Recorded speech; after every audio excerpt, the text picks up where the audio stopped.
Hello. This poem's called Medicated Barbie Doll. Sitting in the very middle, center stage of my living room, the purple fibers of my shag carpet beneath me, I'm at a loss. I'm a medicated doll, child, almost woman, stuck in between. Pill bottles all empty, my psyche unraveling. The visions start, needles and late night rides, Arizona to Tijuana and back again. Glass shards and tar for days. Looking for an escape, Alice looks down her last pill bottle's neck, the rabbit hole of the day. Oh, Xanax, you're my only hope for stability today.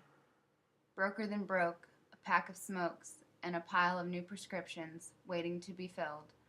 I wonder, how do I do this every day? Looking for escape, other people, other worlds, other lives. There is no one to save me from myself. I look down the bottleneck again, put it to my mouth, and swallow the countless milligrams whole. I'm going where the wolves can't find me, for now.